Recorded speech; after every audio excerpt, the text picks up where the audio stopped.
If you've had the opportunity to visit New York City and perhaps go out to Liberty Island to see the Statue of Liberty up close, which of course is right next door to Ellis Island, the famous immigration center of the United States in the late 1800s and early 1900s,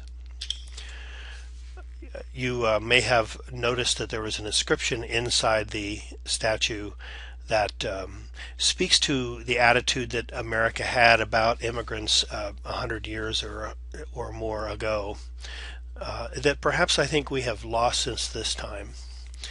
The inscription goes something like this: "Send me your tired and your poor, your huddled masses yearning to breathe free, the wretched refuse of your teeming shore. Send these, the homeless, tempest-tossed, to me. I lift my lamp beside the golden door." Our attitudes about immigration has changed quite a bit since that time, and this week's chapter really looks at a couple of the populations that have experienced some of the most trying times as they have voluntarily immigrated to the United States, and that's with the Asian Americans, the Middle Eastern, and the Latino populations.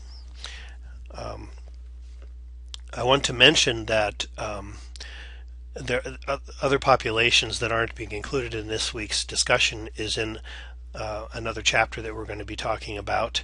But one population that really seems to be overlooked in this particular textbook, again, that is a little disturbing to me as I get to know this text more, is the fact that there isn't really much of anything in this text about Native American or Alaska Native clients at all.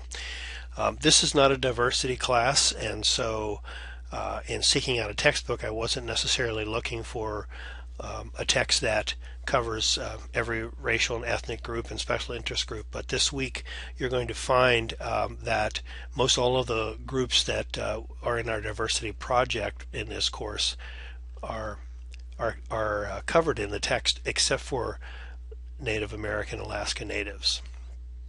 Of course, with immigration, this overlooks the fact that in fact Native Americans were here from the beginning and had much to do with the formation of the nation, although as the nation was evolving, the Native American population was set aside and contained and expelled from much of the land. That's for another discussion. I just want to acknowledge that when we talk about immigration, that in the history of this nation and the history of populations, that it's very important to recognize that there are other groups, another group that also, we could say immigrated to the United States, but were brought here forcibly, of course, were African Americans, and their experience as a minority population is quite different from the populations that have voluntarily immigrated to the United States, and so they are talked about in another chapter. Xenophobia, as you see this word up here, is a term that we define in Sociology 101, and essentially xenophobia kind of implies a fear of individuals from other lands and other places, other cultures that are different from our own. Xenophobia is set up by tendency to take our own culture and to see it as what is natural and normal and most appropriate, and measuring then other cultures against our own, using ours as the gold standard, so to speak. This is all a part of what happens with xenophobia, and it's something to keep in mind as we go forward with this discussion. It's interesting because I don't really tend to think about the financial cost of immigration when immigration issues come up, and there certainly are concerns about undocumented aliens or undocumented immigrants that come to the United States who receive state services, and there's a lot of political debate about whether or not they should be provided services that American citizens have a right to have because they haven't gone through the normal process that they should go. If you're listening at all to the news, you're familiar with this topic, and this is a rather hot topic right now that is very dynamic and very much in process, and I would expect to see some changes in immigration laws in the next few years, in the final few years of the Obama administration, because it's going to be a big issue again in the next election. The Latino population is growing in the United States and is going to be becoming an increasingly larger and larger population in the electorate that both Republicans and Democrats, as well as third-party candidates, are going to have to address and try to take care of the needs of those individuals. And so you can expect this to stay very much in the news. This particular slide and the next one talks about the cost of illegal immigration, providing social services, education, roads, prisons. Prisons being a social service. I think it's in addition to social services and other services. That's about $45 billion after sales taxes are factored in. But at the same time, you see alien detention just in a 3 or 4 year period. Then there, in around the turn of the century, increased by 45%, and that trend is continuing. And there are other expenses that really involve undocumented aliens that are incarcerated in prisons and the expenses that police go through in providing for them and those kinds of things. So. There are a lot of those, as this slide indicates, that suggest that the data is really false, and that Mexican workers that go back to Mexico after working over here have talked about having paid Social Security and federal taxes through employer deductions, but have never gotten any benefits back. Another factor to keep in mind is that the presence of the undocumented immigrants, those illegal aliens, if you want to refer to them in that respect, who come across the border seasonally to work on the farms in the South, are one of the main reasons that our prices are relatively cheap compared to the prices of food, that is, compared to the prices elsewhere in the world. And I've read different studies and seen different articles that suggest that if indeed immigration laws are strictly enforced and the border was sealed so that no one could come over across the border without the proper papers, that the farmers wouldn't have the individuals they need to work the fields, because most of the Americans that are there will not work for the wages those farmers pay. That's why our food costs are as low as they are, and at least the food coming from that part of the country. And so we have very mixed feelings about immigrants, and when they are to an advantage to our society, we kind of turn our backs on those that are coming over without proper documentation during harvest season, really, because I think the push to eject the undocumented aliens doesn't come during a time when the growing season requires that crops be harvested. You can count on that. There are all sorts of agencies assisting immigrants, and I think here we're really talking about immigrants that have come over illegally, whether they be faith-based or private organizations that provide housing, shelter, legal assistance, family support, educational opportunities, counseling, on and on. The United States Citizenship and Immigration Services provide benefits such as, allowing individuals to work towards citizenship, providing asylum for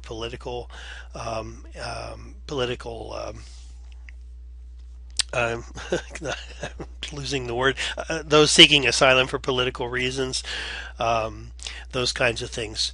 And also they deal with immigration concerns that are brought to the attention by the public as well. I will add, again, not to put a too negative a cast on things, but I've also, as a child protection worker, been involved over the years in a couple of cases in Alaska where parents were sent back to their home country because INS, the Immigration Naturalization Service, found them here as an undocumented alien, and their children were left behind, children being American citizens because they were born here, left behind, and it was necessary for the state to step in and take custody. And that's a rather grisly kind of side to some of the things that INS also is also involved in as well. So we assume a number of roles with legal and illegal immigrants, helping immigrants with the usual thing: housing, finances, clothing, getting legal documentation, sometimes work with them in times when they are into problems with the law, try to get legal resources for them so they can defend themselves.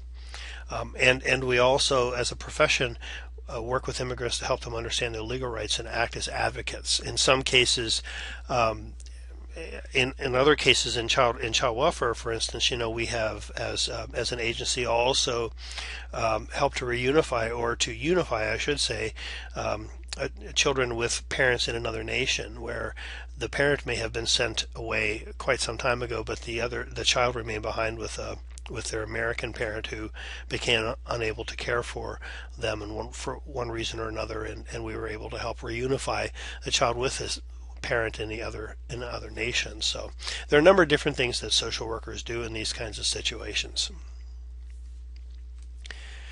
Latino population being the largest population in the West, certainly, and in America, and really throughout the South. When we think of Latino, a lot of times we think primarily of Mexico, but also I believe this population could be said to include Cubans and other immigrants that are coming in through the southeast part of the nation as well. Latino is an overarching kind of description that really doesn't provide, when we start talking about culturally sensitive considerations, the Latino description does not provide an adequate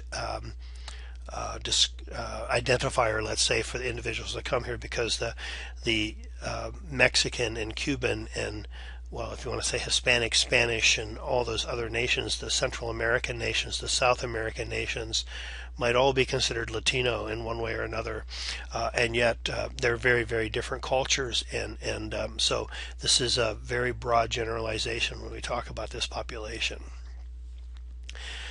But in traditional Latino culture, speaking in generalities, then the idea of counseling and sharing confidential information with a stranger, a social worker who is a stranger to them, is really not well accepted at all.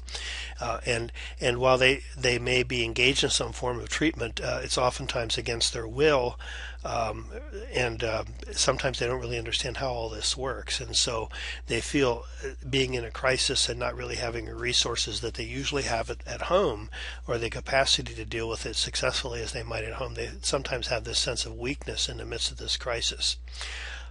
And a lot of times their role expectations here in the United States is very different than what it might have been in their home country. Women are expected to be very strong and to keep the family functioning well. There is a real impact because of that.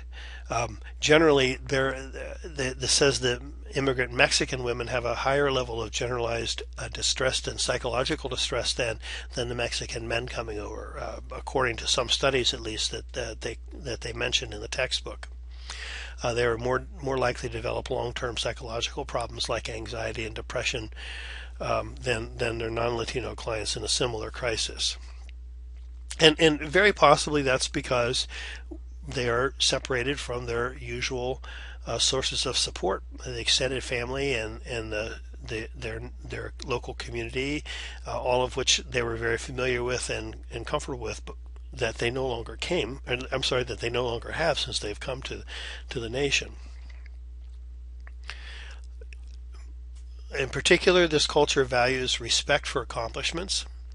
And one thing that we can do, as this slide points out, is to praise accomplishments with our clients, and particularly any of those related to the extended family. Again, speaking in very general terms, Hispanic, Latino, even Southern Hemisphere cultures tend to be collectivist in nature, and we're going to touch on this a little bit later on in this discussion, rather than individualistic. So that the focus is not so much on how, for instance, the child is growing up to become a strong human being that can function independently, but really how that child is growing up so that that child can contribute to the family system. The extended family system is very, very important in this culture. And so Latino clients then see the family as an extension of themselves. And so sometimes what children do, whether it's good or bad, reflects on the adult client, perhaps more so than in other cultures in the United States. There is a strong belief that respect is the core issue of achievement in one's life, especially among the male clients, and so with respect, they are people of accomplishment and acceptance. There, this text goes into, and I'm not really going to go into this a great deal. I just would refer you to this slide if you're actually working with a Latino family. The decos that they're referring to here are actually metaphors that have been used in treatment traditionally with Mexican clients, and there are a number of different things here about the use of analogies and anecdotes and metaphors and art and those kinds of things in working with clients that can be particularly beneficial in working with this particular population. I would venture to say, though, that these are also techniques and skills that are somewhat advanced. I mean, if they're going to be used in a therapeutic style relationship with a client, and so it's something that I would encourage us all to have more training about before we try to use this. But this gives you an idea, at least, of some of the ways that we might get our foot in the door with a client from this population. Feelings are highly valued in Latino culture, and if a Latino client can have the opportunity to unburden themselves, this will improve the quality of social work, particularly with those clients who were reluctant to work with us. Now, go back to the statement earlier, though, however, that they also are not comfortable with really exposing what's going on in their personal lives to strangers, social workers and counselors and those kinds of things. And you can see that it isn't going to be a simple process where you can just kind of sit down and provide them with an opportunity to emote and to talk about themselves, because there will be quite a bit of time necessary to establish a relationship with your client if we are reading this right, and so there are many considerations here. I wouldn't suggest that, well, perhaps in times of crisis you have to move quickly, and there is a brief treatment kind of a focus on that. But if you really hope to make gains with families from another culture such as this, you really have to plan on spending time with that family and allowing the individuals in the family to get to know you well.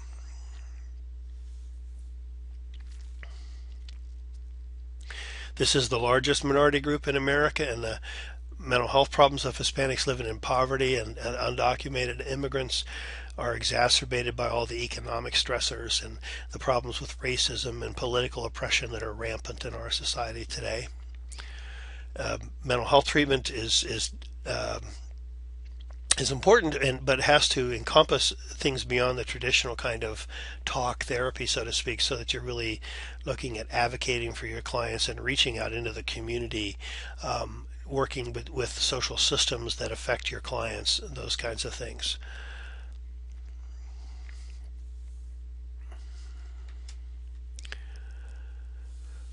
Moving on to the Asian population,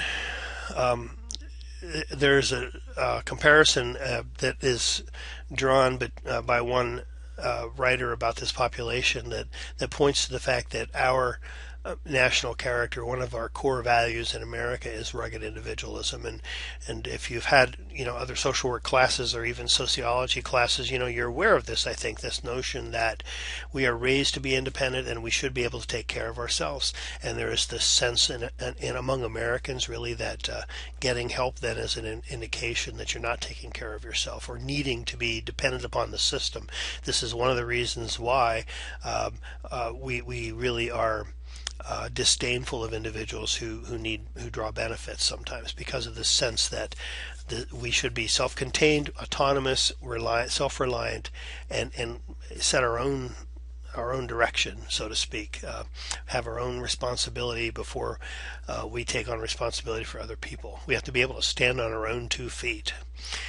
But the Asian worldview, as I was mentioning earlier, is another collectivist rather than individualistic culture, and so this social order is based on family and interpersonal relationships and the importance of those relationships in taking care of each other. So this is again another thing that's very important to keep in mind, that the emphasis, the focus that we have and much of Western society has on individual achievement and getting out on your own is really quite opposed to the kind of focus that Asian and Latino families are going to have, which is a more of a collectivist a focus. So in the Asian social hierarchy, social roles are based on family membership and position.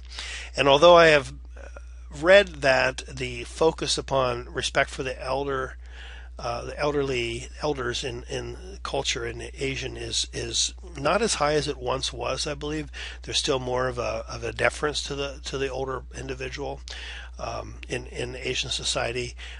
Males continue to be the dominant, as is the case for most societies around the world. Actually, the dominant gender as well. The formal idea of family in Asian society extends family identity and membership backwards in time to include all the ancestors, primarily in the male family line. This is patriarchal in nature, but also through the present into the future, so that there are considerations for the dependents who aren't here yet as well. So the notion of family really is not just the present day kind of family, but those in the past and those in the future as well. The father is the head of the household, is responsible for the family, and some of the qualities that you see that help to maintain social harmony in an Asian culture include self-restraint and stoicism, that sense of keeping things to yourself, being strong in the face of adversity. Emotional, the expression of emotions oftentimes is considered to be disruptive, and so being extremely emotional isn't something that's encouraged in Asian society. That one must work hard to fulfill your responsibilities and again remain sensitive to others as well as responsible to others in your network.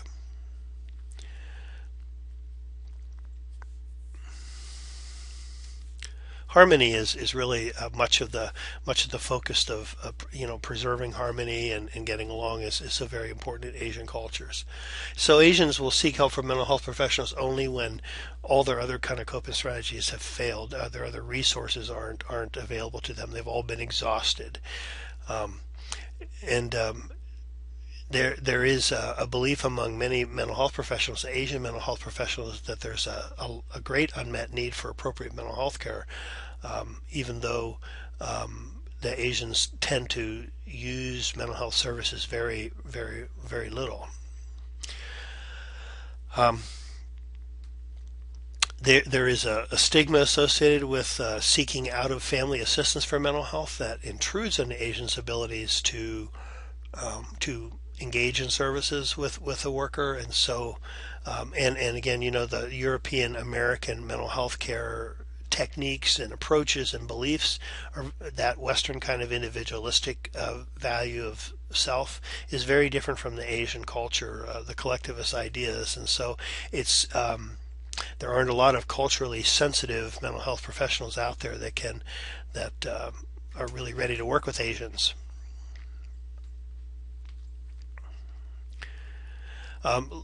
Losing face is a very significant thing in Asian cultures. This idea that, anything breaching family privacy. Remember, again, we talked about. I think that the family as a whole is a big thing. So again, the actions of children are going to reflect upon the parents as well, and so anything that brings outside authorities into their home may also be bringing some shame and humiliation into this family system, and the family system loses face. And saving face is something that you see is very important in Asian culture. For instance, many years ago when I toured China with the mental health delegation, one of the things that we were taught is that if we asked our Chinese guides for anything, that they would never say no to us, even if they couldn't fulfill the request, even if they didn't intend to fill the request. They might say maybe or some other kinds of things, but they would never say no, because there's a concern about losing face when you deny someone something that they're seeking. And so this is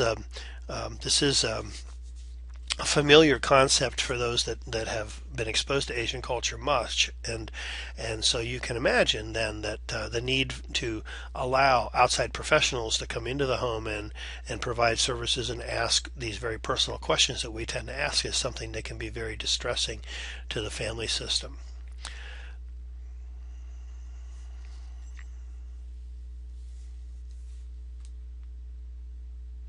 So we want to allow the Asian client as much as possible to select the worker when we can do this, because this is one way that's seen to strengthen client motivation. Um, Older, professionally trained or credentialed male or female workers sometimes increase trust in the client. That again, thinking about the fact that there is more respect for elders in that particular culture, perhaps than in our own. Older workers and those with credentials, things that show that they've been trained, is something that's of value and might help in terms of providing assistance to Asian clients. But we have to be very careful to inquire sensitively about things such as selection of worker. To make sure that if we are assigned to an Asian client, that they're comfortable working with us, um, because the client's not going to want to embarrass us. So we want to find a way, again, because of the saving face concept, and so you may want to find a way to provide them with an opportunity to make a choice if they're knowing that they're not going to tell you they don't want you there.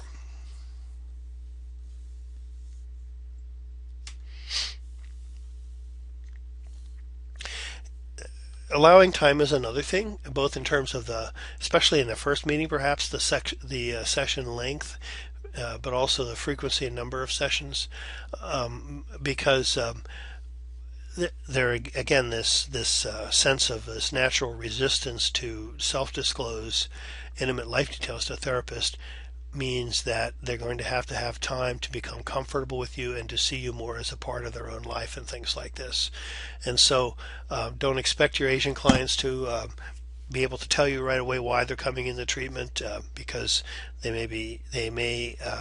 the fear of losing faith, the mistrust because of experiences that they've had with things like racism and discrimination, questions about the therapist himself or herself, questions about the Western method of providing mental health services, those kinds of things. All of these things are going to intrude upon the Asian client's ability to sit down and become comfortable in a working relationship with you. So you're going to need to give it time. And you need to keep these things in mind. These are just really thumbnail sketches of issues that you'll face with both Latino and Asian cultures as you begin to work with them. And so I really strongly encourage you, if you are going to be settled in an area where there are large populations of these clients, that you do spend time studying the culture and talking to others who might be experts in this culture, in these cultural things, which I am not in most respects. So study it more if you see yourself working with large populations of individuals from these cultures.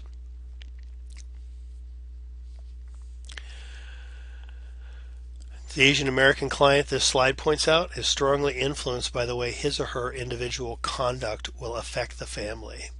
And there are, as Asian American comes to the America, or settles into this culture and things, there are many life circumstances which can create serious problems here that are listed, such as bicultural identity development, loss of non-Asian, I'm sorry, having significant non-Asian relationships, which oftentimes is a conflict as younger individuals in an Asian family become engaged, perhaps romantically or intimately, with individuals from other cultures. This can be oftentimes very alarming and very distressing to the elders in the family.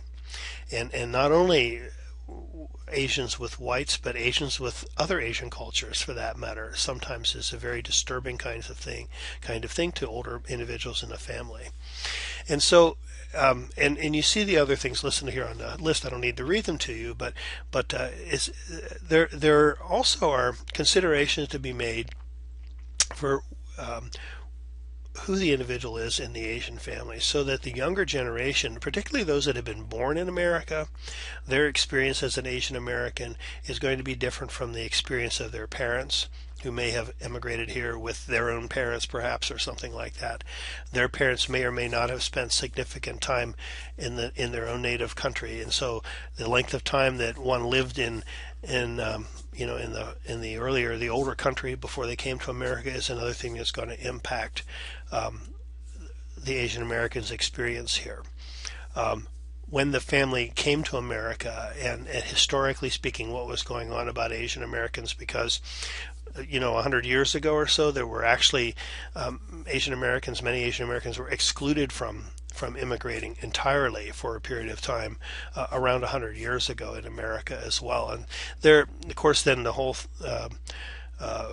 thing about Japanese internment camps during World War II is another experience. And so you can see again, the Asian American is like Latino is a broad generalized group that is made up of very specific cultures that are very different from each other, have their own identity.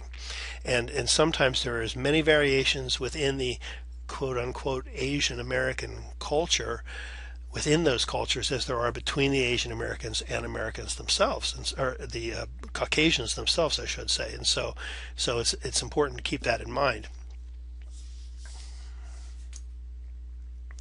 Finally, a few slides about working with Arab clients, and there really is very little written about Arab American experience in the United States, and I think until 10 years ago or so, or 10, 12 years ago with the attack on the World Trade Center, we weren't paying a whole lot of attention as a culture or as a nation to the Middle East. We certainly we were engaged in a war or over there, or now 2 wars or 3 wars over there, but that was overseas, and I guess there just didn't seem to be a big awareness of the presence of Arab American presence in America, and so it's hit more seriously since, and as this slide says, there are a lot of strong biases that result in beliefs about Arab Americans that really are very false and generally connect to sort of an antagonism that an American might have towards Arabs. And so this is where xenophobia really does kick in sometimes, and as the slide points out. And there are reports of this seems like a number much too low, 120 to 130 reports of ethnically motivated attacks or threats each year over the 4-year period of time. But that's plenty, believe me. But when I say that, but what I mean is the numbers just seem to be lower than certainly what the media would suggest, at least. And Islam believes that one can only find peace in one's life by submitting to Allah in heart, soul, and deed. And a Muslim is a person who consciously follows Islam as one's religion, and it is one of the major world religions, although fewer than 10% of Muslims are Arabs. So much of what we think we understand, or what we have heard about the Arab and the Arab American, involves Islam and the Muslim religion. There is a common belief among many individuals that the Islam religion was the thing, that the Muslims were the thing that prompted the attacks, and that it's almost a religious war of sorts. And individuals who are familiar with Islam will tell you that the kinds of things that happen in the attacks in the United States have very little, if anything, to do with the Islam religion whatsoever. Basic beliefs of Muslims here are 6 main categories that are called the Articles of Faith. The Arab cultures tend to be strong cultures, very male-dominated, and the women's social status is tied to their husband, basically, and to their fathers rearing children. And again, in this culture, males are valued highly, more so than females. Women really have a very low status in traditional Arab cultures. Women don't falling in love isn't one of those things that is a factor in this culture for the most part. Women, marriages are arranged by parents, and women defer to their spouses or to their parents for major decisions, so that they really don't take part as an equal by any stretch of the imagination.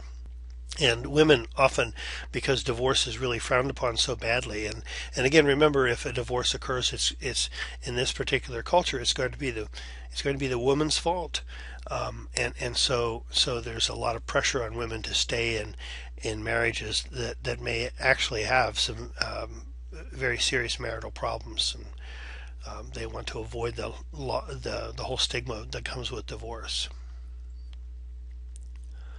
And like other individuals from other cultures, persons who come to the United States from Arab nations experience a lot of mixed loyalties, and there's a choice to be made about whether one will adapt to American way of living or maintain their own strong belief systems, and